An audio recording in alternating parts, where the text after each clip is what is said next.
흥청망청이라고 하는 말, 이 말 여러분 들어보셨죠? 조선시대 연산군 덕에 생겨난 말이다라고 그렇게 되어 있습니다. 흥청이라고 하는 이 흥청은 먼저 조선시대에 이 왕궁에 있었던 그런 기녀 집단의 이름이었습니다. 흥청, 그래서 흥할 흥에 맑을 청을 써서 이 맑음을 널리 퍼뜨리다라는 그런 아름다운 그런 이름을 가지고 있었던 그런 기녀 집단이 있었죠. 그런데 이 연산군이 그들을 너무 좋아해서 이런 흥청을 너무 좋아해서 국고를 아낌없이 그들을 위해 쓰고 또 연못과 연회장을 만들면서 잔치판을 벌이는 게 문제가 되었다라고 그렇게 역사에 기록되어 있습니다. 그 역사의 진위라고 하는 것은 우리가 사실 알아보기가 어렵기는 하지만 그래도 주류 역사학자들은 그렇게 이야기를 합니다. 그러다 보니까 그때 그 연산군이 흥청에 너무 빠져 있어서 그 흥청 때문에 결국에는 망청에 이르렀다. 망하다는 그 뜻이죠. 망청에 이르렀다라고 하는 식으로 흥청망청이라고 하는 말이 처음에 생겨났다라고 합니다. 그래서 이후로는 이 돈이나 뭐 물건 같은 것들을 전혀 아끼지 않고 막 쓰는 거, 마구 써버리는 이런 것을 두고 우리는 흥청망청이다라고 하는 그런 모양새, 그런 것을 뜻하는 그런 말로 우리는 사용을 하고 있습니다. 그런데 요즘 젊은 세대들 사이에서는 이 흥청망청이라고 하는 이 단어를 흥에도 청춘, 망에도 청춘이라고 하는 말로 새롭게 해석해서 쓰고 있다라고 합니다. 그래서 연극 이름에도 있습니다. 흥에도 청춘이고 망에도 청춘이다. 이 말이 참 예쁘지 않습니까? 흥에도 청춘이고 망에도 청춘이다. 원래 연산군의 흥청망청은 맑을 청자를 쓰고 있었지만 여기서 이 흥청망청, 이 요즘 젊은 세대들이 쓸 때에는 이걸 푸를 청으로 바꿨습니다. 그래서 흥청망청인데 이 청년 그리고 청춘을 푸르름, 그 푸르름으로 이렇게 생각을 하는 거죠. 그래서 흥하든 망하든 또 성공하든 실패하든 그 색이 바래지 않고 계속해서 푸르다라고 하는 의미로 흥청망청을 쓰고 있는 겁니다. 이 청년이라고 하는 그 시절은 원래 그런 거 아니겠습니까? 항상 기운이 넘치는 시절이죠. 오늘 무언가를 실패해도 하룻밤 자고 나면 다 회복이 됩니다. 내일부터는 괜찮겠지. 내일을 꿈꾸는 그런 시기가 바로 청년의 시기죠. 조금 미숙할 수 있습니다. 모난 것이 있을 수 있죠. 그런데 그럼에도 주눅들지 않고 자신의 길을 꿋꿋하게 그냥 잘 되겠지라고 하는 믿음이 더 커서 그런 마음을 가지고 꿋꿋하게 걸어가던 시절이 바로 청년의 시절입니다. 자신의 처지에 상관없이 자주 웃음이 나는 시절입니다. 내 처지가 웃지 못할 것 같은 상황 속에 있어도 그 웃음을 막을 수가 없습니다. 늘 즐겁고 또 떡볶이에 김밥 한 줄을 놓고서도 마치 잔치가 되는 그런 시절을 살아가는 것이 청년들입니다. 삶이 곧 축제다라는 그런 생각이 드는데 바로 그와 같은 시절이 청년의 시절인 거죠. 우리 모두에게는 그와 같은 시절이 있었습니다. 또 지금 그와 같은 시절을 지내고 계시는 그런 성도님들도 분명히 있을 겁니다. 그런 시절의 삶을 한마디로 푸르다라고 그렇게 표현하고 있다는 겁니다. 그러니까 흥청망청해서 이 청을 푸를 청으로 바꾸면 어떻게 보면 그 원래 의미에 오히려 더 원래 의미보다 더 좋은 의미가 되지 않는가라는 그런 생각을 한번 해봤습니다.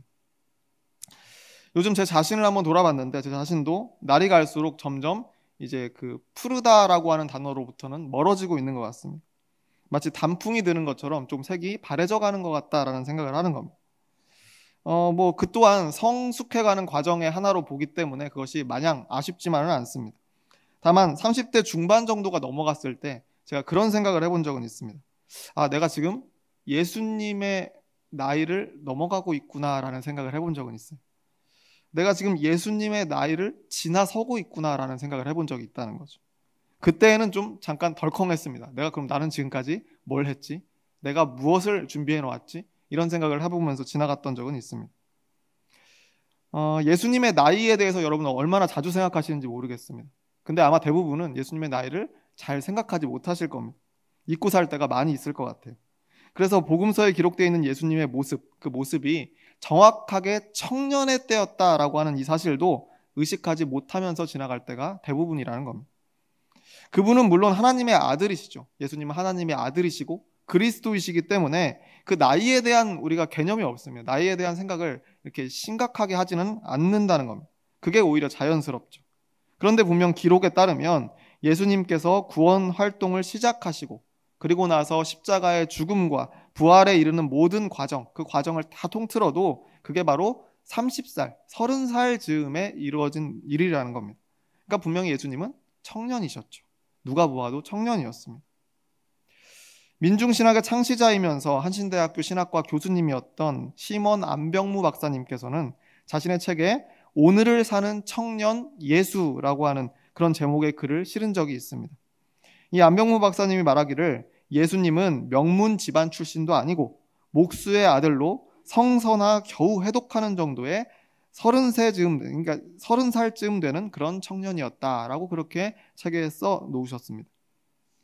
그럼 우리가 말하는 그 푸르름 있잖아요. 아까 제가 말씀드린 푸르름. 항상 기운 넘치고 항상 즐거워 보이고 또 삶이 꼭 축제 같고 실패에도 굴하지 않는 그 푸르름이 이 30살쯤 되는 이 청년 예수에게도 분명히 있었을 것이다 라는 생각이 들지 않으십니까?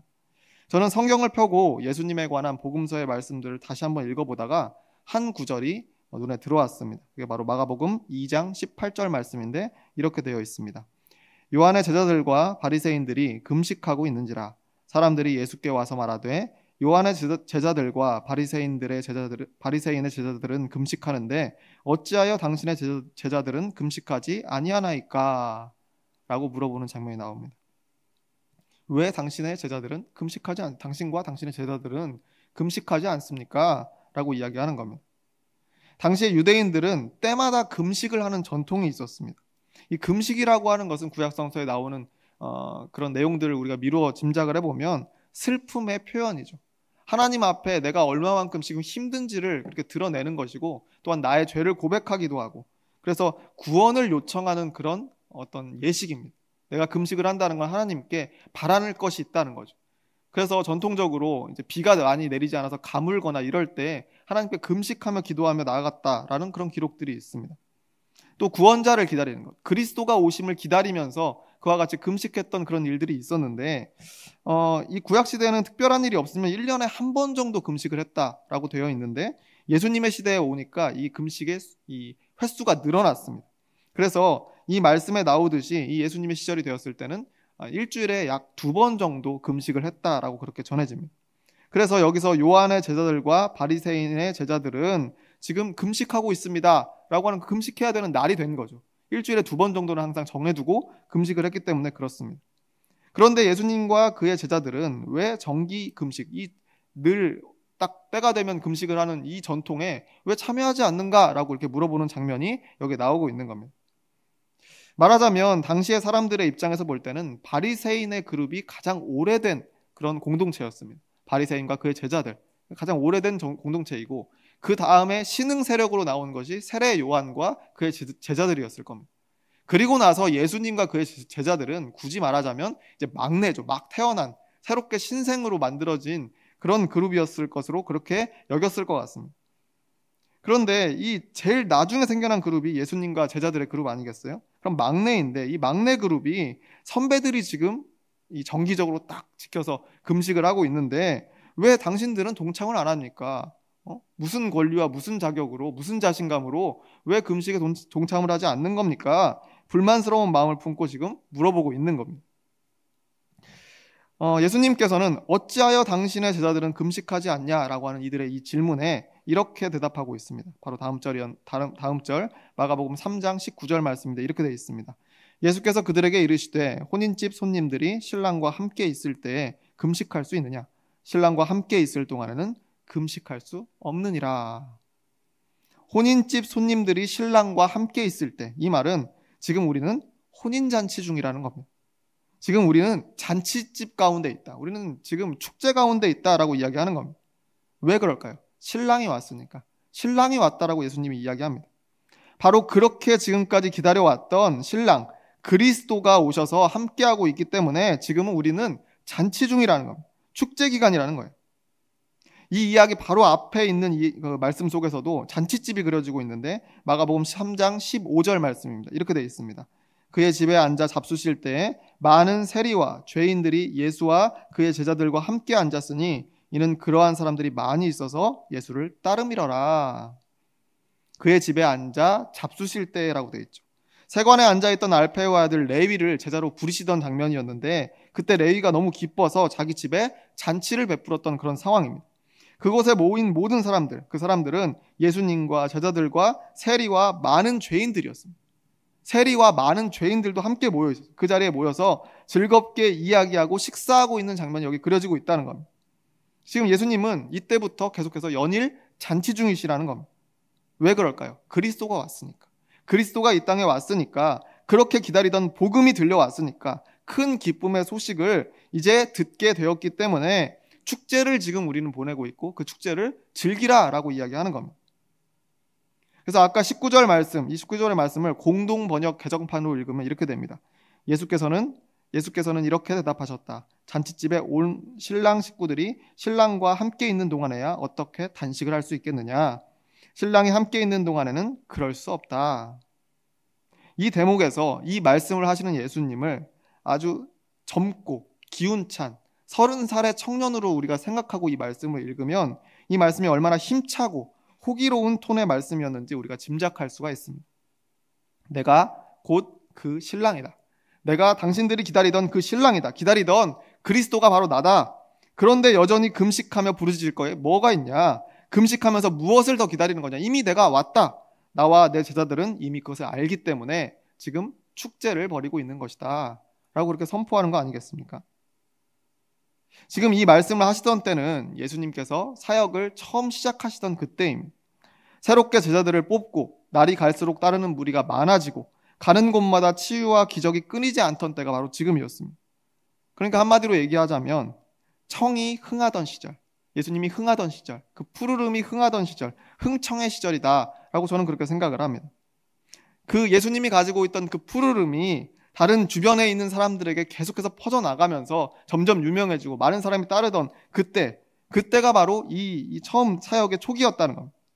그러니까 그때 당시에 예수님은 푸르른 청년이었죠. 그 예수님께서 축제 기간을 보내듯이 신나게 지금 사역을 하고 계시는 겁니다. 그러니까 예수님이 그렇게 하시니까 그를 따르던 제자들과 모든 무리들도 새롭게 써내려가는 이 젊은 그리스도의 역사에 아마 희열을 느끼면서 함께 참여하고 있었을 겁니다. 그래서 제자들 중에 그 누구도 예수님께서 레위의 집에 가서 세리들과 죄인들 다수와 함께 식사를 할 때에도 말리거나 주저하지 않았다는 거죠. 이성적으로 생각하면 이거 말려야 되는 일 아니겠습니까? 아니 예수님 정치적으로 그러시면 안 됩니다. 나중을 생각하셔서 좀 조심하셔야 됩니다. 나중에 큰일 하시려면 지금부터 이런 부분들은 조금 절제를 하셔야 됩니다. 만나는 사람도 좀 가려서 만나시고 행동도 지금 율법에 어긋나지 않게 미리미리 좀 신경 쓰셔서 단속을 하셔야 됩니다. 그렇게 조언할 만 했습니다. 그런데 아무도 그러지 않았다는 것. 저기 저 바리새인들이 일주일에 2번씩 금식하는데 우리는 뭐 합니까? 저기 세례 요한과 그 제자들이 일주일에 2번씩 열심히 단식하고 금식하고 있는데 우리는 왜 그거 하지 않습니까? 우리도 해야 되는 거 아닙니까? 우리는 2번이 아니라 3번 해야 되는 거 아닙니까? 막내인데 우리가 제일 후발주자인데 더 열심히 하는 모습 보여야 되지 않겠습니까? 그렇게 아무도 따지지 않았다는 겁니다. 왜 그럴까요? 바로 청년이었던 예수 그리스도의 흥청에 완전히 매료가 됐던 겁니다. 청년이 내고 있는 에너지, 청춘이 내는 힘이라고 하는 것은 이성적으로 판단하고 경험으로 따져서 계산해서 되는 게 아니기 때문에 그렇습니다. 그저 그 청년의 기세로 밀고 나가는 것, 그것이 그냥 청년이고 청춘입니다. 그래서 예수님뿐 아니라 그를 따르던 모든 사람도 똑같은 마음으로, 청년의 마음으로 그 순간의 축제와도 같은 날들을 만끽하면서 지냈던 겁니다. 예수님께서 흥하시던 시절, 청년 예수의 흥청의 시절이 바로 이때였습니다. 그런데 흥청이라고 하는 것은 언젠가 반드시 망청으로 접어들게 되어 있습니다. 오늘 함께 읽었던 본문의 첫 구절에 이렇게 되어 있습니다. 마가복음 14장 1절 말씀인데 이렇게 되어 있습니다. 이틀이 지나면 유월절과 무교절이라 대제사장들과 서기관들이 예수를 흉계로 잡아 죽일 방도를 구하며 라고 되어 있습니다. 이제 시간이 많이 지나고 이제는 새로운 어둠의 그림자가 드리워지기 시작합니다. 그간 청년 예수의 활약상을 지켜보던 대제사장들과 서기관들이 이제 결단을 내리게 된 거죠. 저 예수라고 하는 저자를 이제 없애야겠다. 이제 그냥 둬서는 안 되겠다. 지금까지는 막 활동하고 활개치고 다니는 것을 우리가 눈꼴시러도 그냥 보고 있었는데 이제는 안 되겠다. 싹을 잘라야 후환이 없겠다라고 판단했던 겁니다. 여전히 푸르던 그 예수님의 삶, 이제 흥청은 지나가기 시작했습니다. 망청이 찾아오고 있었다는 말입니다. 축제와 잔치가 끝나가고 십자가의 길이 목전에 다가왔습니다. 다른 사람들은 몰라도 예수님은 그걸 알고 계셨죠. 예수님께서는 자신의 운명의 시간표를 이미 알고 계신 분이었기 때문에 앞으로 닥칠 일들이 어떤 것인지 미리 알고 있었습니다. 그래서 모두가 예수님을 따르면서 계속해서 청년의 마음을 가지고 장밋빛 미래만을 그리고 있을 때 마치 찬물을 끼얹듯이 가끔 한 번씩 예수님께서 자신이 앞으로 당할 고난에 대해서 이야기하신 그런 부분들이 있습니다. 다만 들었던 사람들이 그냥 예수님이 좀 오늘은 이상한 말씀 하시네, 뭐 이상한 말씀이지, 저건 무슨 말씀이지, 그냥 이해 못하고 그냥 갸우뚱하면서 지나갔을 뿐이지 예수님께서는 분명히 그 고난의 순간에 대해서 말씀하신 적이 몇 번이나 있었습니다. 그리고 본격적인 고난이 이제 코앞에 다가와서 시작되기 직전에 예수님은 평소와 다름없이 베다니 지역에서 시몬이라고 하는 나병 환자 집, 그 집에서 함께 식사 자리를 하고 있었습니다. 여기서도 식사하고 계셨죠. 오늘 본문 3절 상반절 말씀에 이렇게 되어 있습니다. 예수께서 베다니 나병 환자 시몬의 집에서 식사하실 때라고 되어 있습니다. 우리는 이 다음에 어떤 일들이 닥칠지, 최후의 만찬이 바로 오고 그 다음에 대제사장들에게 잡혀갈 그런 모든 일들을 다 알고 있었지만 오늘 이 말씀 속 인물들에게 이 자리는 여전히 축제의 자리였습니다. 그리스도와 함께 어울려서 누워있어, 그때 당시에 이 음식을 먹는 식사하는 그 전통이 옆으로 이렇게 비스듬히 누워서 식사하는 전통이 있었습니다. 유대인들에게는. 그래서 앉아서 먹는 그런 상황을 그리는 게 아니라 오히려 누워 있었다는 거죠. 그러니까 분위기가 얼마나 좀 더 친숙했겠습니까? 모두가 누워서 여유 있게 식사를 하고 담소를 나누는 그런 자리였다는 거예요. 그런데 그 순간 한 여인이 나와서 돌발 행동을 하게 됩니다. 3절 하반절에 담겨 있는 말씀인데 이렇게 되어 있습니다. 한 여자가 매우 값진 향유 곧 순전한 나드 한 옥합을 가지고 와서 그 옥합을 깨뜨려 예수의 머리에 부으니라고 되어 있습니다. 나드 한 옥합이라는 단위, 이 단위를 정확하게 계산하기는 쉽지 않지만 그때 당시에 유물로 출토되는 그런 병들을 보면 거기에 이제 향유 병들이 있거든요. 그 병들을 보면 아마 100g 정도 되지 않았을까 사람들이 예상을 합니다. 100g에서 아니면 로마의 단위로 한근 단위로 계산을 해도 300g 정도 됩니다. 물론 3배 차이가 나지만 우리가 컵 하나에 담긴 정도의 용량이라고 생각하면 될 것 같아요. 그만큼의 용량입니다. 그러니까 많지는 않지 않습니까? 그런데 문제는 이 순전한 나드라고 하는 이 향유가 엄청나게 비싼 향유였다는 것, 그것이 문제입니다. 이 나드라고 하는 식물은 히말라야 고산지대에서 자라는 식물이래요. 그래서 당시의 기술로는 그거를 채취하러 가는 것 자체도 굉장히 힘든 일이었고 또 운반비, 또 국경을 넘나들어야 되기 때문에 거기서 붙는 세금 이런 걸 계산하면 이 굉장히 비쌀 수밖에 없었던 그런 재료라는 거죠. 게다가 이걸 한아름 가지고 와서 열심히 가공을 해도 몇 방울밖에 건질 수가 없었다는 겁니다. 그러니까 여기에서의 이 컵 하나 정도의 양이라고 하는 것은 어마어마한 가치를 지니고 있었다는 겁니다. 그런데 이 한 방울씩 정말 아껴 써야 되지 않겠습니까? 그렇게 모아놓은 이 100g이든 300g이든 한 컵인데, 한 병인데 그걸 정말 아껴서 한 방울 한 방울 아껴 써야 되는 그런 향유였습니다. 그런데 그 귀한 것을 지금 이 여인이, 이름 모를 여인이 예수님의 머리에 통째로 부어버렸습니다. 우리가 이 장면을 실제로 만약에 그 자리에서 목격했다라고 한다면 어떤 말이 가장 먼저 나왔을 것 같으세요? 제가 한번 생각을 해봤거든요. 그럼 그냥 아이고 아버지 이렇게 할 수도 있겠죠. 신앙인으로선. 아니면 뭐 진짜 미쳤나 봐. 왜 저래? 왜 저걸 머리에 부어? 라고 이렇게 하지 않았겠습니까? 한 방울이 귀한 향이에요. 한 방울이. 그런데 그리고 또 한 방울만 뿌려도 충분히 향이 퍼지니까 그만큼 비싼 거 아니겠어요? 근데 그걸 통째로 부었대요. 머리에 붓는 그 순간을 한번 상상해 보시라는 거예요. 아찔한 순간 아니겠습니까? 좋은 향이라고 하는 것도 적당해야 좋은 향이지 그거 통째로 부었으면 오히려 역하지 않겠습니까? 과해서 좋은 것이 있고 아닌 것이 있는데 이 향유를 통째로 붓는다라고 하는 것은 오히려 향이 너무 세서 코를 막아야 되는 몰상식한 일이었다는 겁니다. 완전히 일을 망쳐버린 거 아니겠어요? 심지어 지금 식사하는 자리였잖아요. 식사하는 자리에 향유가 왜 필요합니까? 저라도 그 자리에 있었으면 이 여인의 행동에 대해서 좋은 마음은 들지 않았을 것 같습니다. 당시 현장에 있던 사람들의 반응이 4절 이하에서 나옵니다. 4절과 5절 말씀에 이렇게 되어 있는데 어떤 사람들이 화를 내어 서로 말하되 어찌하여 이 향유를 허비하는가?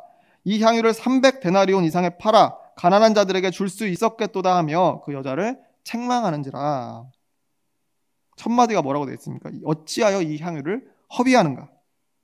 허비하다라는 말은 사전적으로 보면 아무 보람이나 이득 없이 쓰다라는 뜻입니다. 그러니까 아무 보람이 없지 않느냐, 그렇게 쓰면, 그렇게 다 부어버리면 이게 무슨 의미가 있느냐라고 이야기하는 거죠. 이거 공감되시지 않으세요? 저도 그렇게 공감합니다. 그리고 이 당시에 이 향유 한 병의 가치가 여기서 이제 구체적으로 나오는데 300데나리온 이상이다라고 이렇게 이야기하고 있어요. 그 정도 300데나리온이면요, 당시 노동자 한 명의 1년치 연봉에 해당합니다. 지금으로 보자면 최소 4천만 원 이상입니다. 이 책망 당할 만하지 않습니까? 우리의 이 솔직한 심정으로. 지금 4천만 원짜리를 부은 거예요, 머릿속에. 그것도 그렇게 해서 좋아지면 뭐 좋을 수 있죠. 근데 그 향 한 방울만 뿌려도 되는 거를 통째로 부었으면 오히려 이 상황을 망친 거 아니겠습니까? 그 냄새가 너무 심해가지고, 향이 너무 심해가지고 어떻게 바로 환기라도 시켜야 됐을 겁니다. 4천만 원을 부어서 얻은 게 그런 결과라고 한다면 이건 이런 책망을 받을 만한 일 아니겠어요? 여기서 화를 내는 사람들도 우리의 이런 심정과 아마 다르지 않았을 것이다 생각을 합니다. 바보 같은 일이고 귀한 것을 허비하는 미련한 일이었다는 겁니다. 차라리 그걸 팔아서 가난한 사람을 도왔으면 얼마나 좋으냐, 그랬으면 훨씬 보람있게 이것을 사용하는 거 아니냐라고 하는 핀잔을 주면서 그 연을 책망했다라고 이 성경에 기록되어 있습니다. 여러분은 어떻게 생각하세요? 이 사람들이 지금 화내고 있는 이 장면에 공감이 되시지 않습니까? 저는 공감됩니다. 구구절절 맞는 소리 같아요. 마지막 말까지. 그거 팔아서 가난한 사람들에게 줬으면 훨씬 나은 결과를 가져올 수 있었는데 그걸 왜 부어서 망치느냐? 저도 그것에 공감을 합니다. 이 화내는 말들이 이성적으로 참 옳은 말들입니다. 그것이 상식적인 그런 말들이죠. 누가 보아도 4천만 원짜리 향수를 단번에 머리에 부어버리는 것은 몰상식한 일이었고 아까운 일이었다는 겁니다. 그런데 이렇게 생각하면 우리는 청년일 수가 없다는 겁니다. 청춘일 수가 없다는 거예요. 우린 청춘이 아니에요. 이렇게 생각하는 순간 우린 청년이 아닌 겁니다. 청춘은 상식으로 이해하는 영역이 아닙니다. 계산기 정확하게 두드려서 그렇게 이해할 수 있는 영역이 아니라는 거예요. 손해가 크다고 할지라도 자신이 가장 가고 싶은 길을 향해서 용기 있게 발을 내딛는 것이 청년이고 청춘입니다. 비효율적이라고 하더라도 가장 가치 있다고 생각하는 일에 모든 것을 다 걸 줄 아는 것이 청춘 아니겠어요? 이 이야기 속에서의 청년은 지금 한 사람뿐입니다. 예수님의 머리에 노동자 한 명의 연봉에 해당하는 순전한 나드 한 옥합을 아낌없이 부어버린 이 한 여인만이 지금 이 이야기 속에서 청년입니다. 청년다운 모습을 가진 사람이었죠. 그 여인의 나이가 어떠했는지는 알 수 없습니다. 나이가 훨씬 많았을 수도 있죠. 그렇지만 그건 중요한 게 아니라는 거예요. 그 여인의 생각이, 그의 사상이, 삶을 대하는 그의 태도가 청년이었다라는 그런 말입니다. 모두가 이 여인의 행동에 화를 내면서 책망하는 것에 다 동참을 했을 겁니다. 그 자리에 있는 제자들이나 상식이 있는 모든 사람들은 그 상황에 경악을 했겠죠. 예전에는 금식을 거절하던 예수님을 보면서 함께 청년의 마음을 품고 함께 축제에 참여했던 그런 제자들도 이제는 이 상황에서만큼은 청년이 아니게 됐습니다. 이 여인의 편을 들어주지 않았기 때문에 그렇습니다. 사람의 인생에 있어서 청년의 시기라고 하는 것은 이렇게 짧은 겁니다. 분명히 그전에는 그 세리들과 함께 있을 때는 그들도 청년이었습니다. 그런데 아니라는 거예요. 지금은 아니에요. 무언가에 익숙해지고 잃을 것이 점점 많아지면 이제 청년은 졸업하게 된다는 겁니다. 청춘은 그렇게 조용히 사라져 간다는 거예요. 이 제자들도 그랬다는 겁니다. 그런데 이 모두가 이 상황을 안 좋게 보는 가운데에서 예수님만은 이렇게 말씀하셨습니다. 6절 말씀입니다. 예수께서 이르시되 가만두라. 너희가 어찌하여 그를 괴롭게 하느냐. 그가 내게 좋은 일을 하였느니라. 4천만 원어치 향수를 뒤집어 쓰신 예수님께서 지금 하시는 말씀입니다. 향수가 뚝뚝 떨어지는 가운데 하시는 말씀이 그가 내게 좋은 일을 하였느니라. 비싼 향수를 바르셔서 기분이 좋아서 그러셨을까요? 아니죠. 예수님도 이성적으로 생각하셨다면 분명히 이 여인을 꾸짖을만 했습니다. 그런데 예수님께서는 오히려 이 일을 감사와 기쁨으로 받아들이고 계신다는 겁니다. 그리스도로 온 나에게 좋은 일을 해주었다라고 그렇게 칭찬하고 있는 겁니다. 나를 축하하고 나를 응원하고 존중하고 사랑하는 마음이 앞서서 물불을 가리지 않고 그 마음을 표현했다고 알아주시는 겁니다. 그것에 고마워하시면서 진심으로 기뻐하고 계신다는 겁니다. 지금 보니까 이 이야기 속에서 청년이 한 명 더 늘었습니다. 이 말씀을 듣고 보니까 예수님도 여전히 청년이었습니다. 여전히 축제 중이었고 이곳은 잔치자리였다는 겁니다. 예수님의 모습은 사역 초기에 알페오의 아들 레위의 집에서 세리들과 죄인들을 모아서 함께 식사하시면서 즐거워하시고 막 말씀 나누시고 그 청년의 모습 그대로 지금도 그대로였다는 것. 바리새인도 세례 요한도 지금 금식하고 있다고. 너희들은 뭐 하냐고. 삿대질하는 무리에게 우리는 지금 축제 중이다. 신랑과 함께하는 잔치에, 그리스도와 함께하는 이 잔치에 금식은 어울리지 않는다. 우리는 지금 기뻐해야 된다. 우리는 지금 청춘이다. 신명나게 대답하던 청년 예수의 모습 그대로였다는 겁니다. 그 잔치가 아직 끝나지 않았던 거죠. 그래서 향유를 머리에 부었어도 그것을 칭찬해 주셨던 겁니다. 예수님께서는 이어서 말씀하십니다. 7절과 8절 말씀인데 이렇게 되어 있습니다. 가난한 자들은 항상 너희와 함께 있으니 아무 때라도 원하는 대로 도울 수 있거니와 나는 너희와 항상 함께 있지 아니하리라. 그는 힘을 다하여 내 몸에 향유를 부어 내 장례를 미리 준비하였느니라. 나는 너희와 항상 함께 있지 아니하리라. 나는 너희와 항상 함께 있지 아니. 나는 곧 떠나게 될 것이다. 예수님은 물론 청년으로서 변하지 않았어도 근 1년 사이에 예수님을 둘러싼 주변 상황은 많이 바뀌었습니다.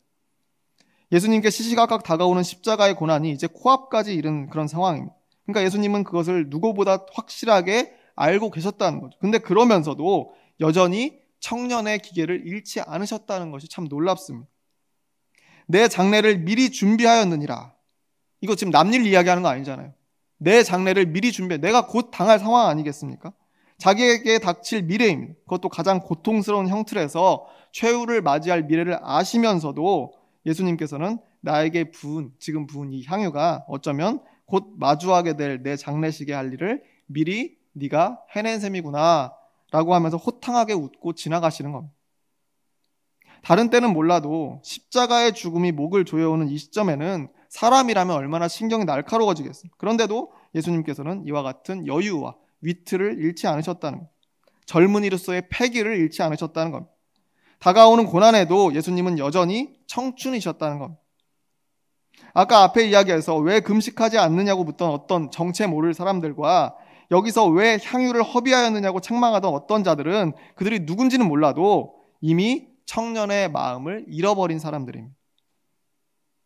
그리고 그 아까운 향유를 왜 저기다 부어가지고 그냥 팔아서 이 사람들에게 나눠줬으면 얼마나 좋았을까라고 하면서 공감했던 우리 마음도 어떻게 보면 안타깝지만 청춘이 저물어버린 마음일 수 있다는 겁니다. 십자가가 다가오던 이때는 분명히 흥청의 때를 지났습니다. 이제 흥청의 때가 아니라 망청에 이른 것 같았지만 말 뜻과는 달리 예수님의 청년다움은 여전히 망하지 않았습니다. 예수님은 청춘을 잃지 않으셨습니다. 죽음의 길이 목전에 있는 이 상황에서도 여전히 푸른 청년이었다는 겁니다. 연산군의 흥청망청이라는 말을 바꾸어서 흥에도 청춘이요 망에도 청춘이다 라고 하는 요즘 젊은이들의 새로운 해석이 어쩌면 예수님께 더 찰떡같이 들어맞는 것이 아닌가, 저는 그렇게 생각을 해봤습니다.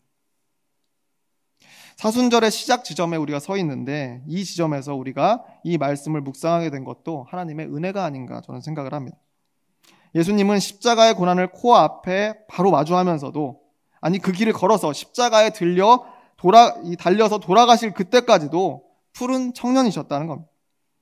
하나님 나라에 대한 꺾이지 않는 기계를 가지고 계셨고 이리저리 재고 따지고 계산하기보다는 웃는 이가 있으면 함께 웃어주시고 슬퍼하는 이가 있으면 함께 눈물 흘려주셨고 배고픈 자와 함께 먹고 듣고 싶어하는 자들과 밤새 이야기를 나누셨던 분이 예수님이셨습니다. 푸른 청년의 마음을 가졌기 때문에 순전한 나드 한 옥합을 자신에게 통째로 부어버린 여인에게 이 무슨 바보 같은 짓이냐, 야 가만히 있어봐라, 이 정도 양이면 이게 다 얼마냐, 그렇게 계산기 두드리지 않고 그저 내게 좋은 일을 해줬구나, 내게 참 좋은 일을 해줬구나, 귀한 일을 나에게 해줬구나, 고맙다, 내가 곧 치르게 될 장래에 네가 할 일을 최선을 다해서 미리 해줬구나, 진심으로 고마우셨다는 겁니다. 푸른 청년의 마음을 가진 예수님이었기 때문에 가능한 일이었죠. 여인의 입장에서는 자신이 가진 가장 소중한 것을 내놓았습니다. 내가 가진 가장 중요한 게 뭘까? 가장 소중한 게 뭘까? 그 향유가 담긴 병을 들고 이 여인은 분명히 그렇게 생각했을 겁니다. 그토록 기다리던 그리스도가 바로 이 사람이다. 확실하다. 이 사람에게 내가 가진 모든 것을 걸어야겠다. 이렇게 하는 것이 내가 할 수 있는 최선이다. 그렇게 결정하고 과감하게 향유를 부어버린 것이 이 여인이었죠. 이 여인의 모습하고 내가 결국 가야 될 길이 이 길이다. 십자가의 길이다. 두려워도 이 길을 걷는 것이 내게 맡겨진 하나님의 뜻이다. 이 땅의 모든 사람을 구원하기 위해서 내 모든 것을 목숨까지도 기꺼이 내놓겠다. 그렇게 결정하고 담대하게 십자가의 길을 향해 걸었던 예수님이나 이 여인의 모습과 이 예수님의 모습이 지금 서로 닮아 있는 거 아닙니까? 그런 청년의 심장을 가진 사람들끼리 여기서 서로 공감한 거 아니냐라고 그런 말씀을 제가 드리는 겁니다. 미국의 시인이었던 사무엘 율만이라고 하는 분은 청춘이라고 하는 시를 썼습니다. 이 시가 굉장히 유명한 시인데 그 시에서 이렇게 노래하고 있습니다. 청춘이란 인생의 어떤 한 시기가 아니라 마음가짐을 뜻하나니 장밋빛 볼, 붉은 입술, 부드러운 무릎이 아니라 풍부한 상상력과 왕성한 감수성과 의지력, 그리고 인생의 깊은 샘에서 솟아나는 신선함을 뜻하나니 청춘이란 두려움을 물리치는 용기, 안이함을 뿌리치는 모험심, 그 탁월한 정신력을 뜻하나니. 청춘이라는 시 중에 이런 구절이 있었습니다. 그러고 보면 청년이라고 하는 것, 청춘이라고 하는 것은 나이가 아니다라는 생각을 하게 됩니다. 그 사람의 마음이죠. 그 사람의 영혼이죠. 그 사람이 자신의 삶을 대하고 살아내는 그 태도가 푸르고 청청하면 그게 바로 청년이라는 겁니다. 청춘은 그저 지나가 버리는 봄날이 아니라는 거예요. 흥해도 망해도 하나님께서 내게 주신 그 푸른 기계를 지키며 살면 우리는 늘 청춘입니다. 바라기는 늘 푸르게 살았던 청년 예수를 기억하시길 바랍니다. 더 나아가서 십자가 고난의 문턱에서도 여전히 푸른 청년으로 사셨던 예수 그리스도를 기억하시길 바랍니다. 이 청년 예수를 본받아서 우리 또한 고난의 세월들에 굴하지 않고 늘 푸르고 청청한 신앙인으로 살아가는 그런 저와 여러분이 모두 되시기를 주의 이름으로 축원합니다. 기도하겠습니다.